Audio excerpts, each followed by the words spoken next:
Greetings, good afternoon, good evening, good morning, wherever you are. A warm welcome to our second webinar in the Clarity in a Time of Change series. My name's Chris Adams. I look after research and insights at Miles Partnership, and we've been running these webinars actually since the early days of the pandemic in March last year. But given the change in title, you'll see we're very much focused around recovery and opportunity. So there's been a lot of talk about building back better, but what does that mean in practice? So what can destinations do to build resilient destinations coming out of this pandemic and reimagine the future of tourism around critical issues of sustainability, inclusion, etc. So how do you turn aspiration into action? And we've got an all-star team to address that today from across North America and indeed across the Atlantic to Europe. So I'm delighted to be joined by two industry thought leaders and evangelists on why building back better is not only an option, it's an imperative. So Guy Bigwood, Chief Change Maker of Global Destination Sustainability Movement, joins us from Barcelona in Spain. Matthew Langkamper, who's the head of the tourism practice team at Coragio Group. And together, Guy and Matthew work with hundreds of destinations on change and change management towards a more sustainable and inclusive tourism future. Plus, we've got a couple of destinations. So Molly Cano, tourism manager of San Luis Obispo, a wonderful destination there in California, and Rachel McGinnon, who's director of business development from the great city of Belfast in Northern Ireland. Famous, of course, for being the home of Game of Thrones for many years. Titanic, name it, she'll be sharing their perspective on what it all means down at a destination level, what is working and what's a work in progress. So you can see today's agenda. We're actually going to kick it off talking about reimagining tourism, building resilience. Guy and Matthew will share their thoughts in 10-minute or so presentations, offering 5 specific and practical steps you can be doing in each of these areas. Then the two destinations, Molly and Rachel, will join us to share their introduction to what's working, what is a work in progress down at the destination space. We'll have a brief panel discussion. We've got a couple of poll questions to get your input, plus some additional resources and Q&A. So please use the Q&A function throughout, and we can both address live your questions and ask the various presenters and panelists as well. Just a couple of resources I want to share. We launched a strategy toolkit, a range of resources and best practices and examples of developing a destination development or sustainable tourism strategy, some practical assets for you to think about and to use in your own destination. Plus Miles, along with a range of other partners, including actually Guy and the Global Destination Sustainability team, were involved in a couple of big funding research and analysis projects, Funding Futures in North America, Funding for Tomorrow, which grew out of also a big European study that Guy and the Group Now team were involved in. So we'll be talking about funding as one aspect of building back and building back better. And there's a lot of additional resources around how you can get your funding aligned with those goals in these two reports. So without further ado, I'm going to pass over to Guy for his presentation. Then we'll come back. We'll run the first poll question. Then we'll be joined by Matthew, and then our two wonderful destinations. So over to you, Guy. Good morning or good evening from me in Barcelona. Lovely to join you all, and welcome from the Condal city here in Spain. So I'm the managing director, or what we call the chief change maker of the Global Destination Sustainability Movement. And I'm here to talk a bit about reimagining tourism and resilience and regeneration.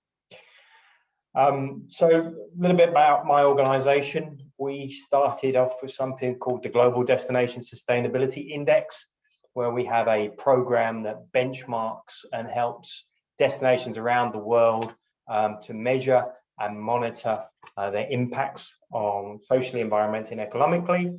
And then we help them to turn that into strategy. So we work with 72 destinations around the world, from North America to Australia to Europe, South America, etc. So I'm here to not really talk so much about COVID. I think you're all dealing with it. You're all living with it. A lot of you are suffering with it. But I'm going to ask you to kind of lift your eyes up and look out a little bit further into the future. And the future, unfortunately, is I believe will be bumpy. I think, we're going to have the effects of COVID. We've got the effects of climate change. We've got the effects of economic change. We've got the effects of biodiversity and potential biodiversity collapse. So whatever we do today, we need to be much more prepared to deal with shocks. Every 10 years, there's a major shock happens to the global economy. 2008, 2020. And unfortunately, those big shocks are getting closer and closer together. So we need to be much more agile. And so we need to build up a system and the way we work, the way we manage our destinations that is very resilient and agile. At the same time, we're living through this great sustainability revolution. And that's a revolution socially and environmentally. So whether you're, one of your children is part of the climate movement, and there's millions of kids who are coming out and joining Greta Thunberg here, or whether, you're affected or part of the the DEI movement and Black Lives Matter, there's massive change happening around. And in the 20 years I've been working in sustainability, I've never seen anything like this right now. So change is coming, whether you like it or not.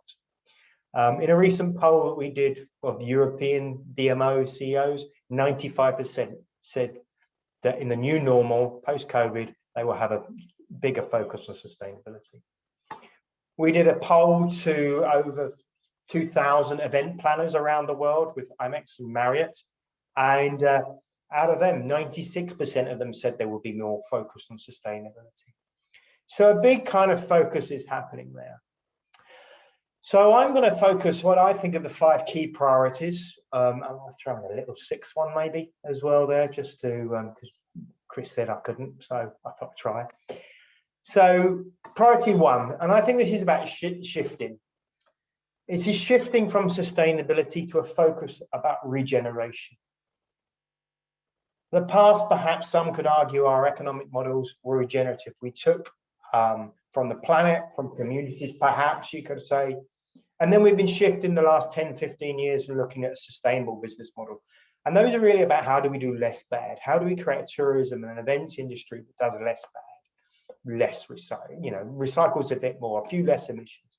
Well, that's no longer good enough. We've seen the changes that are happening around the world and the trends that are shaping that. Now we have to recover and rejuvenate not only the economy, but the communities that support us and the planet supports us. And we have to realize we're part of a system, and that unless our communities are happy and unless our planet is happy and our environment is happy where we live, then we don't have an industry. And so we have to have that shift to regeneration. And regeneration is also about being agile and adaptive to change. Nature teaches us a lot about regeneration. Just think of a tree and how it grows. So we need to think about how do we flourish and thrive and not just grow. How do we flourish and thrive, and everyone in our community? It's a lovely piece of work done here by Visit Flanders, one of the pioneers in regeneration.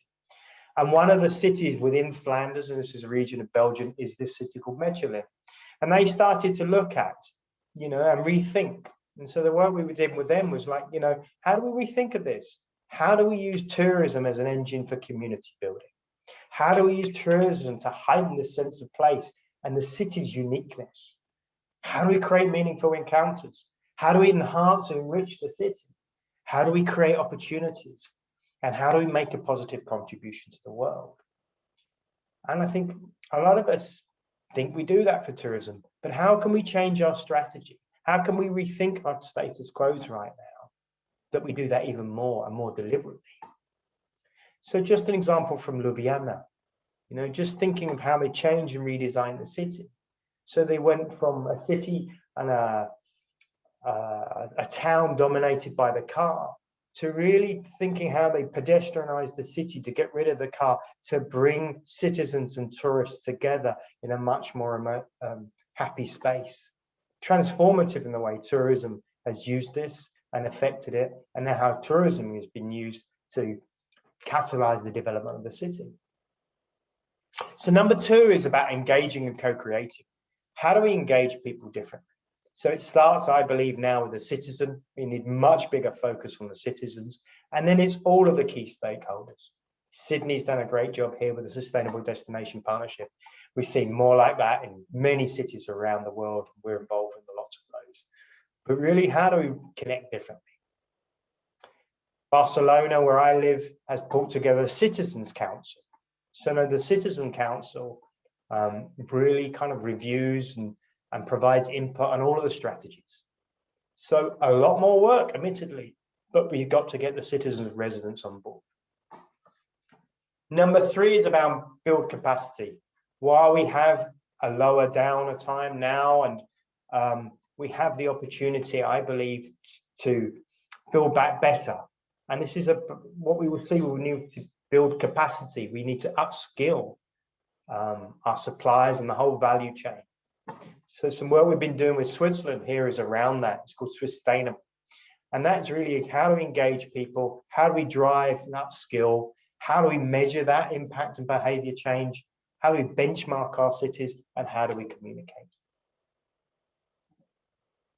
Number 4, I think, is really around storytelling. How do we create a new story, a story that inspires and drives change?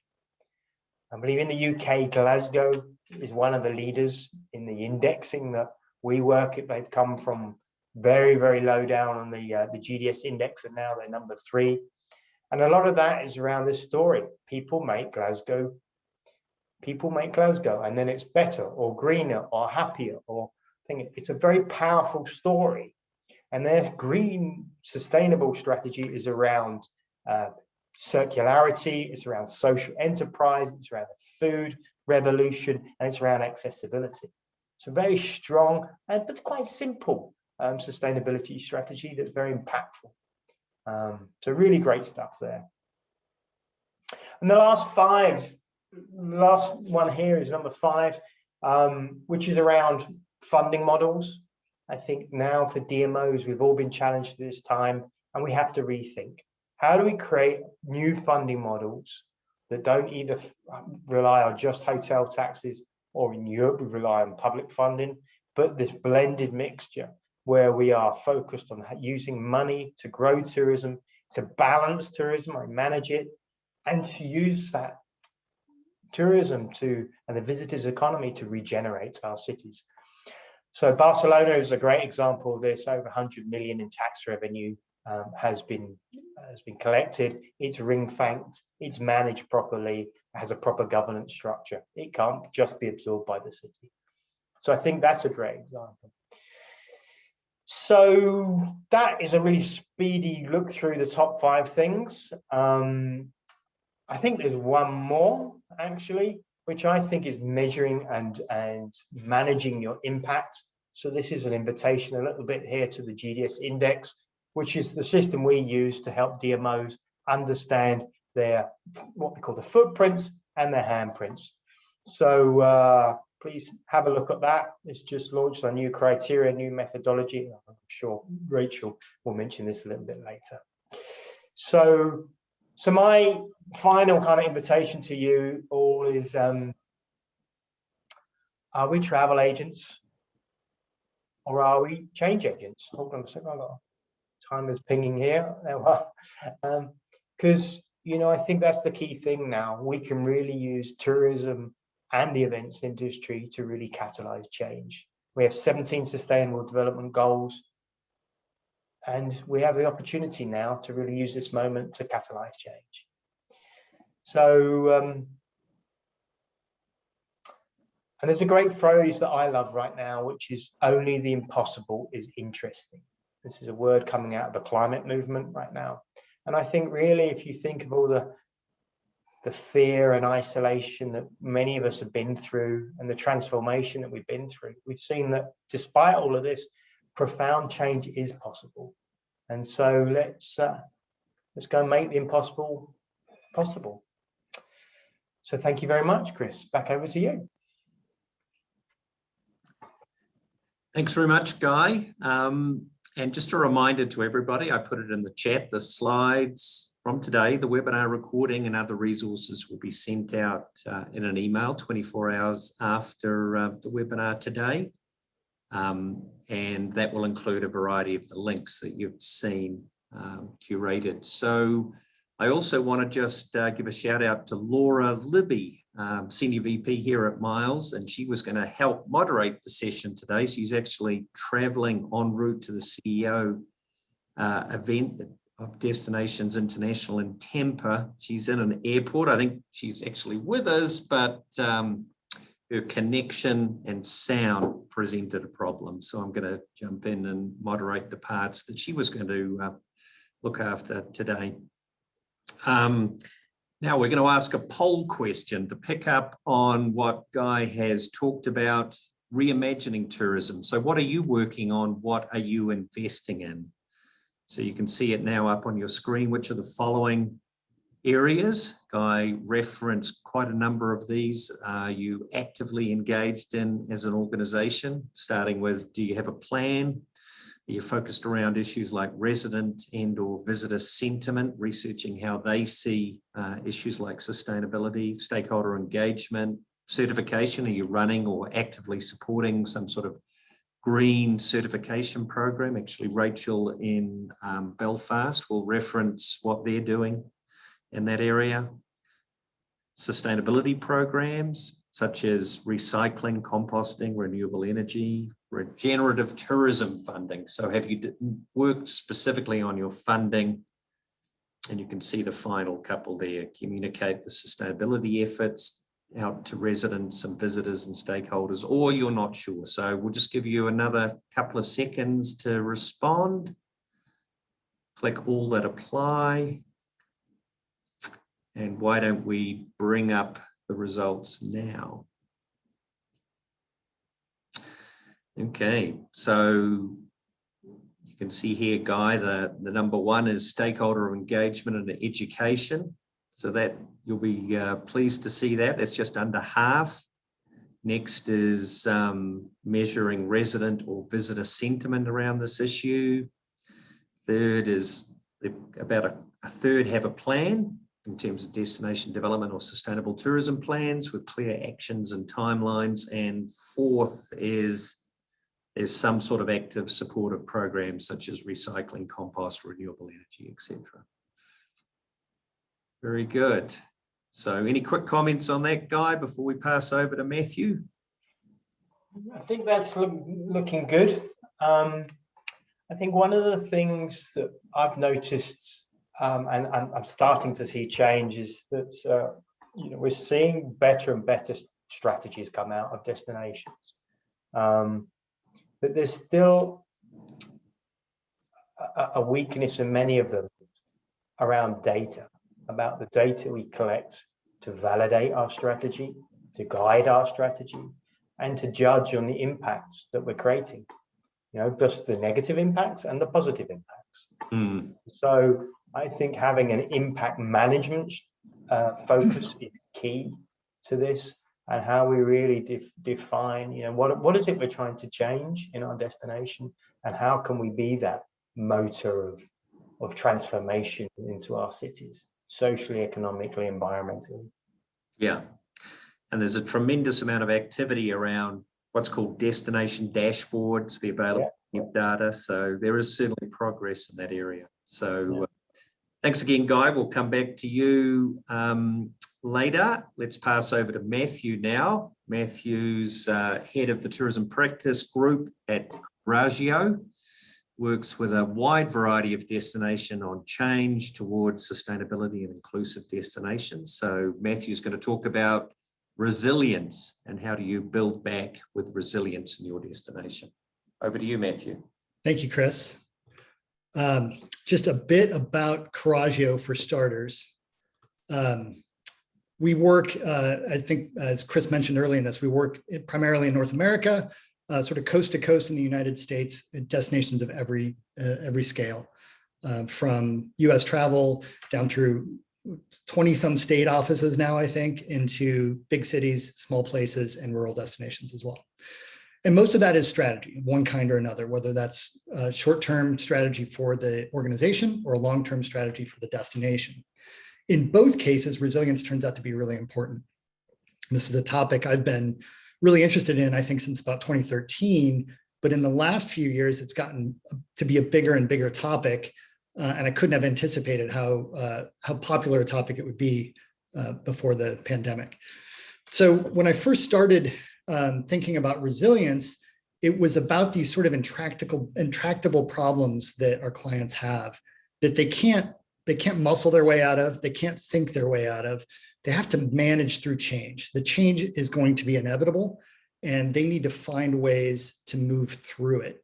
And so you might say the unexpected is inevitable. And I don't want to think that I just think about disasters all the time. I don't. Sometimes there's unexpected positive change that can be just as disruptive for a destination or indeed for a destination organization. But what we do know is unexpected things will happen, whether that's natural disasters, pandemics, or surprise upticks in visitation that leave a destination scrambling to manage visitors.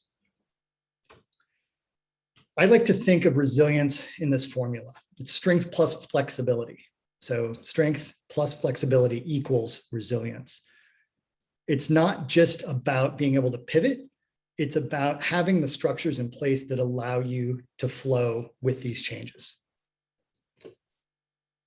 When I first started researching this, I did a lot of reading, both academic studies and some popular books on the subjects and business books. And I was looking for some common themes. And I was able to highlight 4 things that to me seem to keep coming up again and again in the literature. And I just call those the practice of resilience because they're things you can do. So this is where my 5 things start. Guy had his 5 plus 1. I've got 5, but I kind of snuck in a 4-part into 1. But this practice of resilience is really where you start. And this is both on the individual level and at the organizational level. There's 4 things that you need to do on a regular basis, or ways you need to be on a regular basis in order to build that resilience muscle. And in the same way that you might practice guitar or have a yoga practice, this is a practice. It's a series of actions done over time that build something up. The destination is the journey. You're never finished when it's a practice. Each of these dimensions has both a doing side and a being side. And so just to give you an example, face reality is one of these. And it's about really being true to what the data is telling us. And on the individual side, the being side of that might be being a person who's willing to have their mind changed. The doing side would be somebody who reads a lot to learn a lot of different perspectives. The other 3 dimensions here, find meaning, is really a lot of the resilience literature talks about, both for organizations having a mission that is really meaningful to its employees and its stakeholders, and for individuals knowing that the work they do is important. That fosters resilience. Assuming positive intent is just about the way we interact with others, and coming to it with that bearing makes us more resilient, whether that's with our stakeholders, our visitors, our residents, whatever it may be. And embracing failure. This is innovation and resilience are both impossible without truly embracing failure. It's not just being okay with failure, it's being actively encouraging of the kinds of calculated risks that might fail, and finding ways to do that both as an individual and as an organization. So that's the first thing, practice resilience and engage these practices that will make you and your organization more resilient. The second thing is setting long-term stewardship goals. Visit California has done a really nice job of this. Unfortunately, this document rolled out last year at their Outlook Forum in 2020, in the same meeting where their China representative was talking about this new virus that we were seeing more and more of. So I think this didn't get the sort of momentum that they had hoped, but it's a really wonderful document. It's posted out on the web. You can find it. They have 5 stewardship objectives that they named as part of this plan to expand sustainable practices in California, to encourage responsible tourism, to develop ways to shape visitation patterns, to infuse the California brand with a stewardship ethic, and to amplify the pride that Californians have in their state. And so they've put this framework out there that this is how they're going to think about stewardship, and these are the things they're trying to create as they move forward as a steward of the destination. The third thing you want to look at is assessing resilience. Over the past 6 to 9 months, I've been working really closely with our friends at Miles Partnership, actually, to create a resilience assessment tool that we're still in the testing phase of and very close to rolling out more broadly. This tool assesses destinations across 6 dimensions that you see here: visitors, stakeholders, marketing and comms, leadership, team, and funding.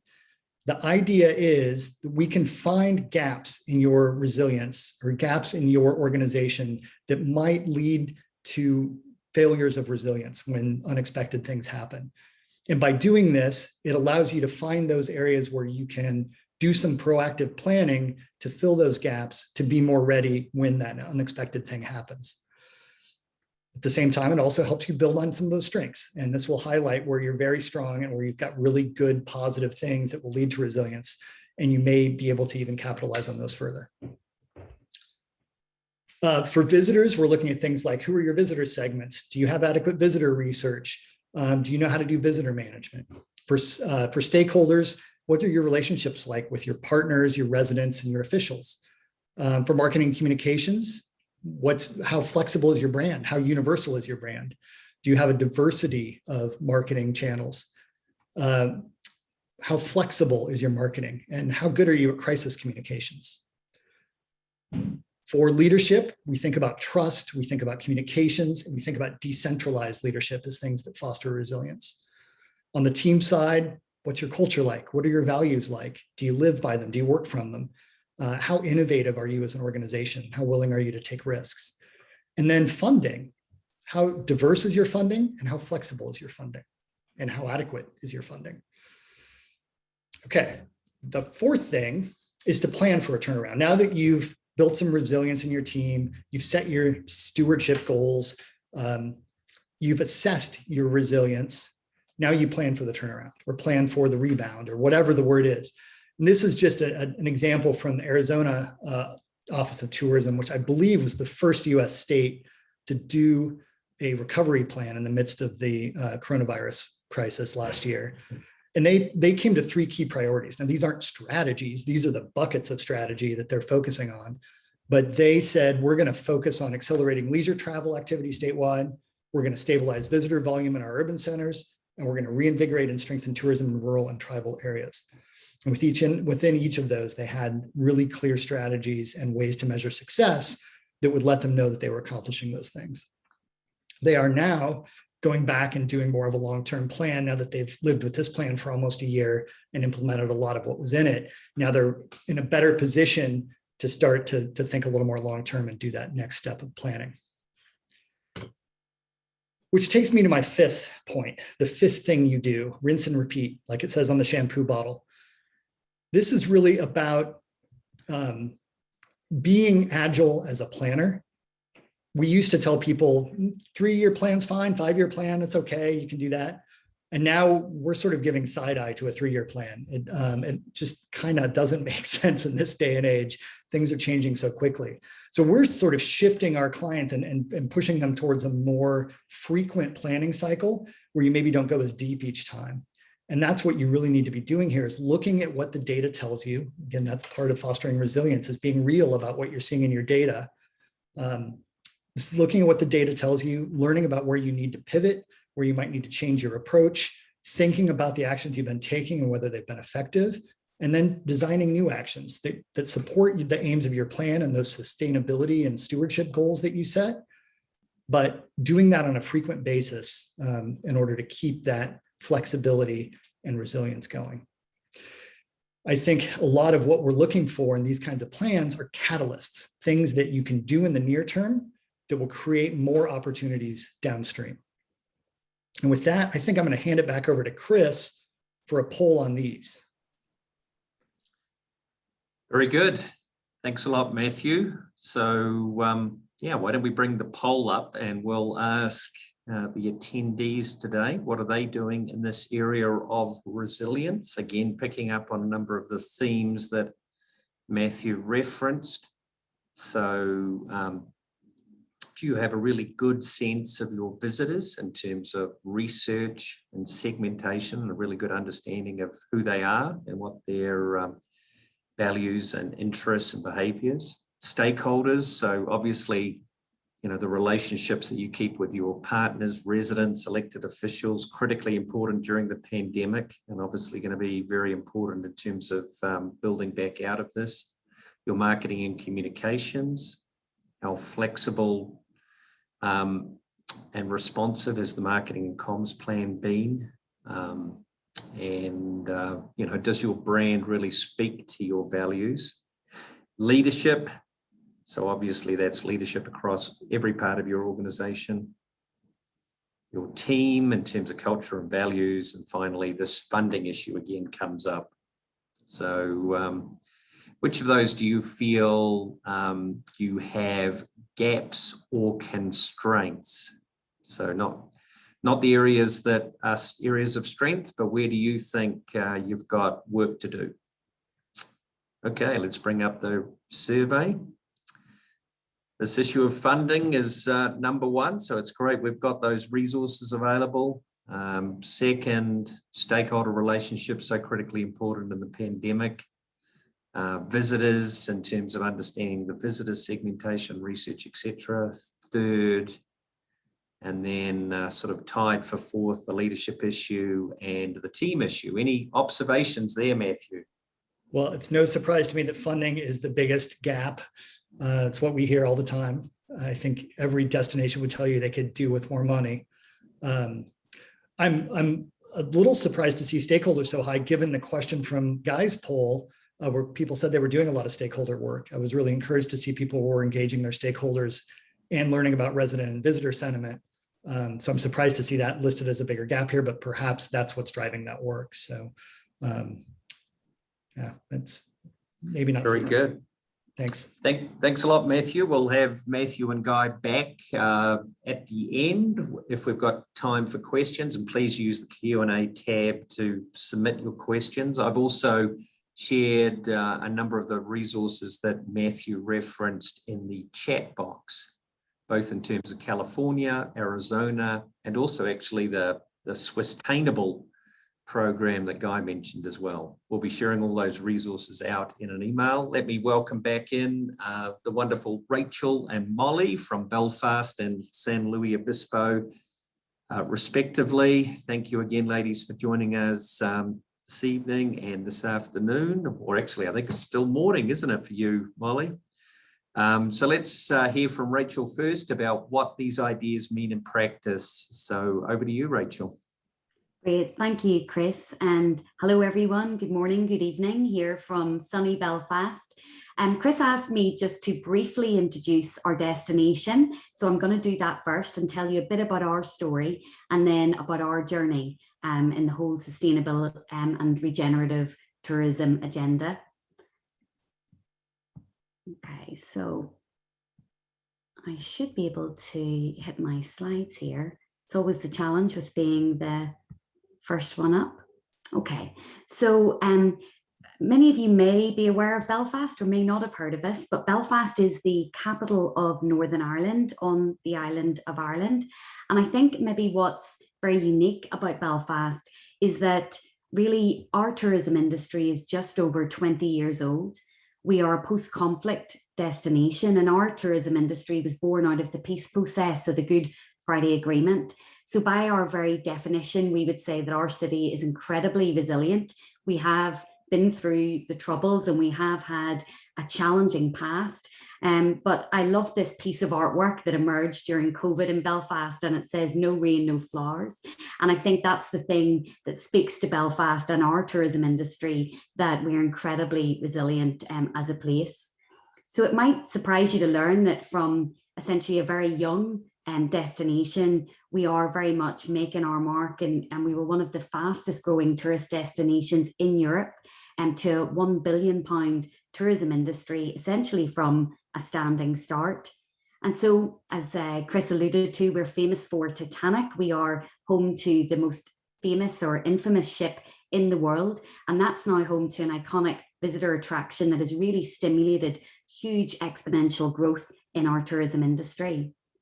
And if you have any Game of Thrones fans out there, you might know that Belfast in Northern Ireland is home to, again, one of the most viewed TV series in the world. And we're building a new studio tour as well as part of our offer. And of course, I hope that many of you have been to Ireland or hope to visit Ireland. We're famous for the Irish hospitality, the welcome, and certainly the best pint of Guinness I think you'll find in Ireland. And we're very lucky because as a small place, as a small city, we're surrounded by beautiful lakes, coastlines and countryside and golf and the great outdoors. So we're really well placed to tap into the whole health and wellness agenda that many of us are seeing post-COVID. So that was all great. But of course, like every city, we had a huge shock, and probably our biggest shock with the COVID disaster. And two things essentially forced us to start our journey to be more regenerative and more sustainable. So as I mentioned, tourism was in high growth mode pre-COVID, and we felt like we were playing catch up with the rest of the world. So we had one target and one KPI, and that was more visitors, more spend. That was it. That was simple. And our jobs were very simple and things were going really well. But separately then to that, our council, our biggest funder, the local authority in Belfast, was starting to look at resilience, and they developed a resilience strategy, which has recently been launched, and I'm sure Chris will share with you. And I joined their resilience board. And I have to say, I was really uncomfortable in those conversations, because it really struck me that as a destination, we had been singularly focused on growth, and we hadn't really started to look at resilience or sustainability. And we could see, I think all of us can see, that while that was sustainability and regeneration has been nothing new, but we very much were blinkered on growth, and we hadn't even begun to think about, as a tourism industry, what are we going to do about this? So COVID was the shock to the system for us.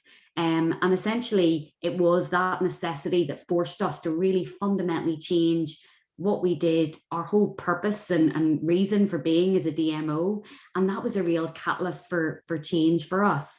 So the first thing we did, there's 6 things we did.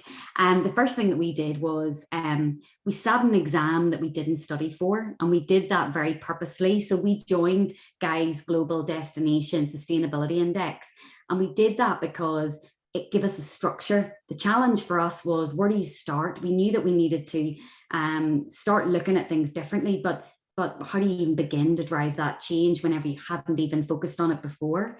So we sat the GDS index knowing that we would score pretty badly. We scored second from the bottom, but across those indicators, that actually give us the evidence base that we needed to try and work with our industry and our funders and our stakeholders to say, we are going to change. We have a lot of work to do, but it helped us get buy-in to say, look, this is a global index that other destinations are looking at, and Belfast isn't doing well here, so we need to change.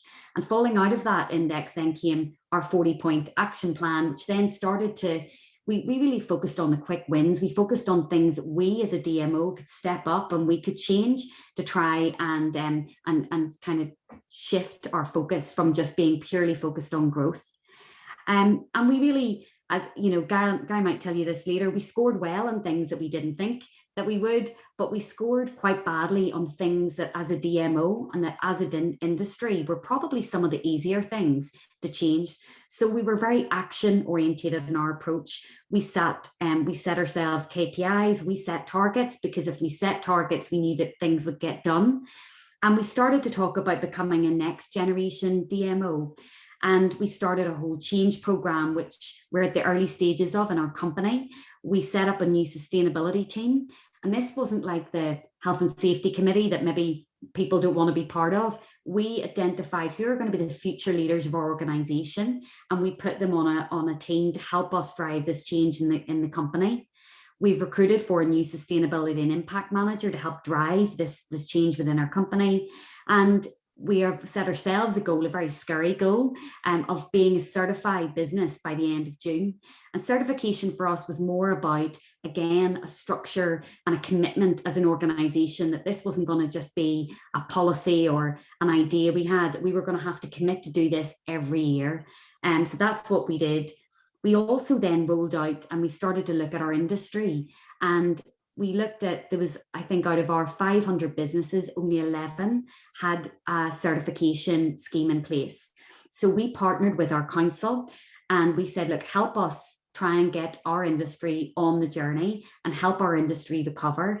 So in the 10th of June, we're going to be rolling out a plan which will be funded by our council and delivered in partnership with Visit Belfast to get 50% of our industry certified in 12 to 18 months. And the final piece is that we do have an action plan. We've got very clear indicators. We know what we're doing, but I wouldn't say that this is a 10-year strategy, but we feel like doing our strategy from the bottom up will help us learn on this journey as we go. And then that will actually form the foundation of a 10-year strategy that we're working with on our council. So I guess to finish up, my message really is that, you know, it's never too late to start. We were last or second from last in the GDS index. So we decided that we were going to be really fast. So we decided that we could use this crisis as a catalyst for change within our industry, and that we would be very action orientated to try and focus on the things that we as a DMO could change and that our industry could change. And that hopefully will build the foundation for a much better city and plan going forward. Thank you. Thanks so much, Rachel. Could you just clarify the certification program that you rolled out? Yes, so we've partnered with Green Tourism. That's the certification partners that we are working with. They are based, I think, all over, but predominantly they would be well established in the UK and Ireland, and they are who Glasgow worked with that Guy mentioned. Very good. And I'll share that link in a moment. So Rachel will join us again in a moment, but we'll just get an introduction and overview from Molly from the wonderful city of San Luis Obispo in California. So Molly, how are you looking at these issues and how are you tackling them? Thank you, Chris. It's a pleasure to be here today and to be sharing all of this with you all. I will say, you know, San Luis Obispo, from a tourism perspective, we are in our infancy in this framework. And as we're looking at resiliency and as we're looking at climate change and how those impacts affect our industry, we are just at the starting point for what this can mean for our community. Today, as I go through some of my slides, I'll share with you, you know, the philosophy that we have here when we are looking at our sustainability work. It may feel daunting. It may feel, where do I start? How do I jump into this game? I know it's important, but how can I get going? And so for us, you know, we've really approached it kind of with the mindset of, how do you eat an elephant, right? One bite at a time. And so today I'll share with you a little bit about what that looks like for us. Let me go ahead and advance my slides. Fantastic. So for those of you who may not be familiar with San Luis Obispo, quick introduction on where we are and who we are. San Luis Obispo is a community of about 50,000 residents on the central coast of California. We're directly located in between, kind of equidistant between San Francisco and Los Angeles, a coastal community, of course, known for some beautiful views, great outdoor experiences, incredible farm fresh food, a farmer's market that happens, one of the oldest in the country, which we are now very glad is finally back and happening as we're recovering through COVID. And of course, you know, some of the interesting and quirky wonders that we have here as well, like the world famous Madonna Inn, or dare I say it, Bubblegum Alley. So we are a leisure tourism destination, and we see visitation largely from in-state visitors, domestic travelers, and international visitors during a more normal time traveling along Highway 1. In terms of how our organization works, I think that this is an important perspective to have. So first and foremost, we are a staff of 2. So we have 2 staff people here, you know, helping to support the initiatives for tourism here in San Luis Obispo. We are funded through a tourism business improvement district. That means we do have a sustainable funding source, but that sustainable funding source is reliant on visitors coming into our community. And sometimes that can pose that challenge of where the priorities lie. As visitation increases, our budget increases. But how can we also weigh that with doing, making initiatives and investing in our work so that it can be done smartly, what we refer to here as smart growth for our community. We are an advisory body to council. And so what that means is that we are not a separate organization. We are a government organization. We take direction and receive priorities and policies directly from our city council. And so that guides some of the work that's in front of us. While we do have autonomy to make decisions on the work that we pursue, we do have clear lines of progress that we follow as directives from our elected officials for our community. Our organization is made up of about 40 lodging properties here within our community. So we do have a small stakeholder group, which gives us a great opportunity to leverage input, to connect, and to build on those relationships. We have a board-led decision-making process as well. So what that means is that with a staff of 2, our board really defines and provides the directive. And from there, we help support as staff being able to implement those work programs, kind of see that big dream that they have, and then we find out the work plans to actually help make that happen for them. As I mentioned before, San Luis Obispo is a relatively small community, about 50,000 residents here, but our annual visitation is about 1.5 million visitors into our community. So as you can see, based on that information, we find ourselves in this place where we know that there's directives that are in front of us. We know that there is an opportunity for growth and change, but we also know that making sure that we can maintain what we call here in SLO our happiness factor, you know, that relationship between our visitors and our residents is incredibly important. And so this year, we ventured out into this resilient, into taking a look at resilient tourism and what that can look like.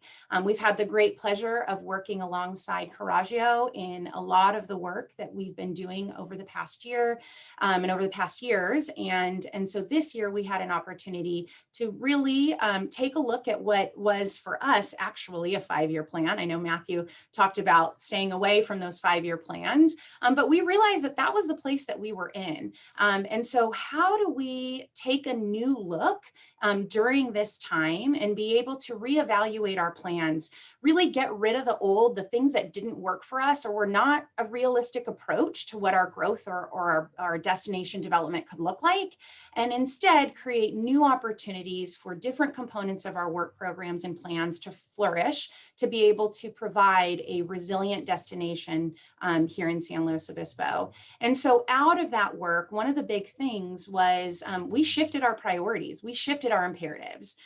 We switched around and created a new opportunity for us and named it as an imperative to foster destination resiliency. We elevated that to a place that was not just an objective, something we were going to get to eventually over the 5 years, but really elevated it to be an imperative to drive one of the top components of our work throughout the next few years and beyond, of course. And so through that, we had an opportunity to go through that pilot program of that resiliency assessment tool that Matthew had talked with you all about. And it was incredibly eye-opening for us. I think for us, we were able to see, that there were opportunities that we may not have seen as gaps that became, were highlighted as gaps, and were the light was shown on those opportunities for us. We were able to go through and also take a look at the variance between what our stakeholders were feeling, what our board and our leadership was feeling, and then also as staff, and see where those gaps were in those perceptions and that work. So as an outcome of all of that, incredibly insightful components, but one of the big things that came out of it was the opportunity for us to focus on some strategic insights to help us move our work programs forward. And for us, it had a lot to do with research. So investing in the research and really being able to look at tracking sentiment and perceptions. We may spend time doing that from a visitor perspective, so we can make sure we're guiding and outlining our marketing the best way we can. But going back to that happiness factor, making sure that we are just as importantly paying attention to what our residents are saying and how the things that we are doing may be perceived by them and also impacting them, which will help us then restructure and shift our work to be able to encompass all of it. And so as an outcome of this work, taking a look at these strategic initiative or insights that came out of it, we immediately have now been able to put into place some funding and some investment in research. By going through this work and having this plan in place, it gave us the opportunity to have that data behind it, to say this is how it's going to help us not just solve for the current, but also be able to track over time as we continue down the course of our multi-year plan. In addition, because we are, as I had mentioned, a government body, one of the things, we also inherit and we get brought into our work programs are the directives from our city council.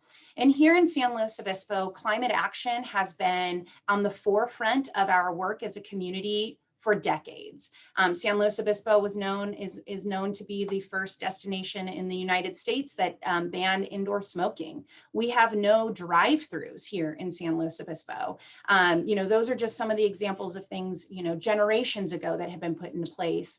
But as we look towards our future, climate action and the work and the investment in climate action became more and more important and to our community.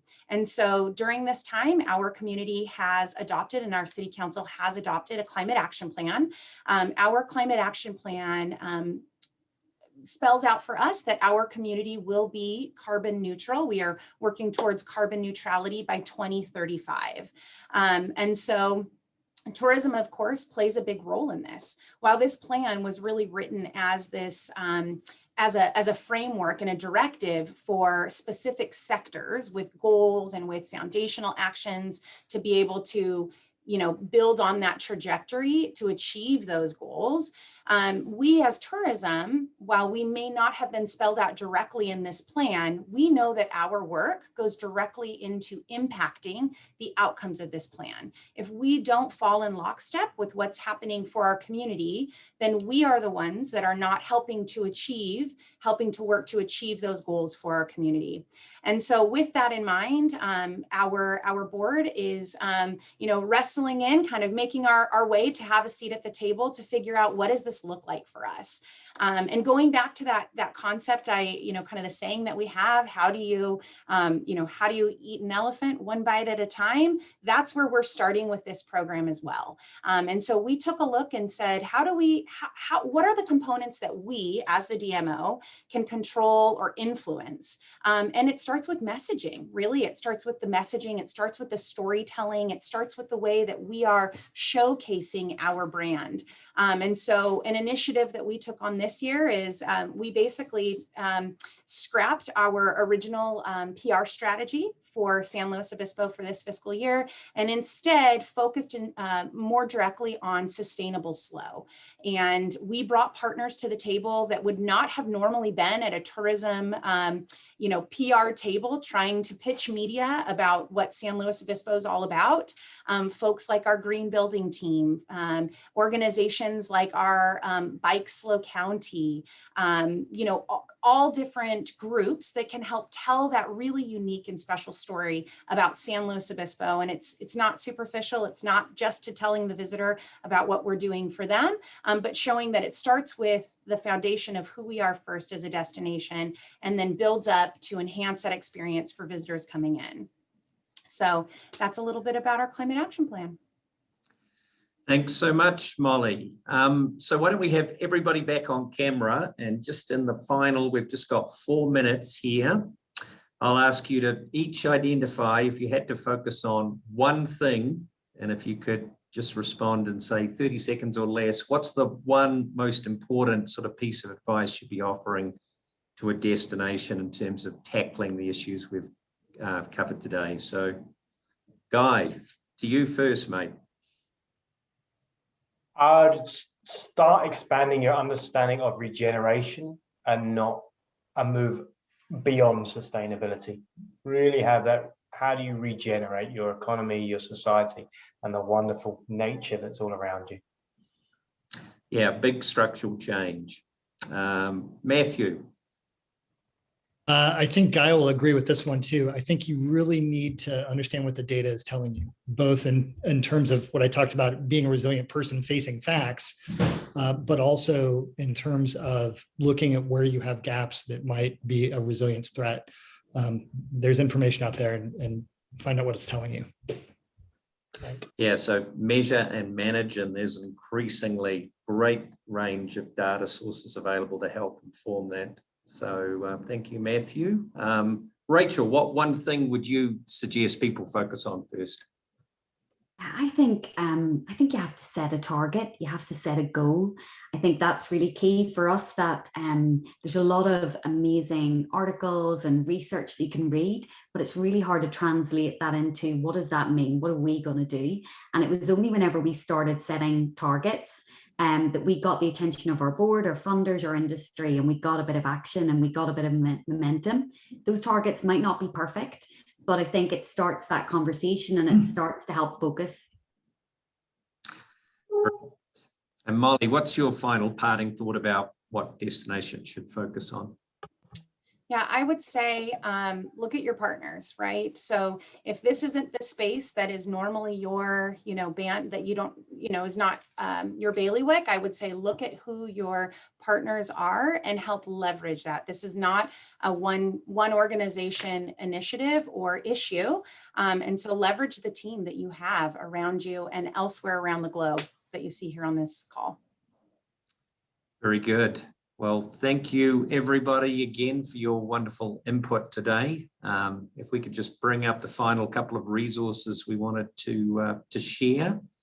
Thank you to everybody for joining us today. As I mentioned, the slide deck, the webinar resources, etc., will all be sent out in an email 24 hours after today. Please check out our educational portal. We've been running this since March last year. It's got a range of research and resources, including every 2 weeks, we're updating with Longwoods International, the latest in how American travelers are thinking about the recovery and how their behaviors, interests, and outlook are changing.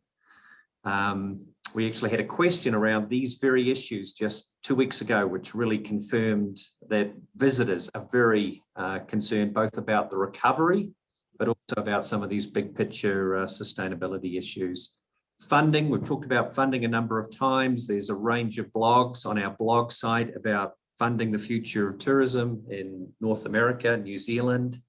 And for something completely different, last week we ran with destination analysts and our team here at Miles a dive into technology use amongst American travelers. We've put together some great resources on online video, including a global look at TikTok and how TikTok is changing the whole sort of landscape of streaming and online video entertainment, and a range of great examples and best practices for destinations are included there.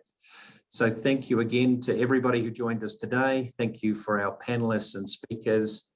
Have a great rest of your day wherever you are, and we'll look forward to connecting with you soon. Goodbye. Bye.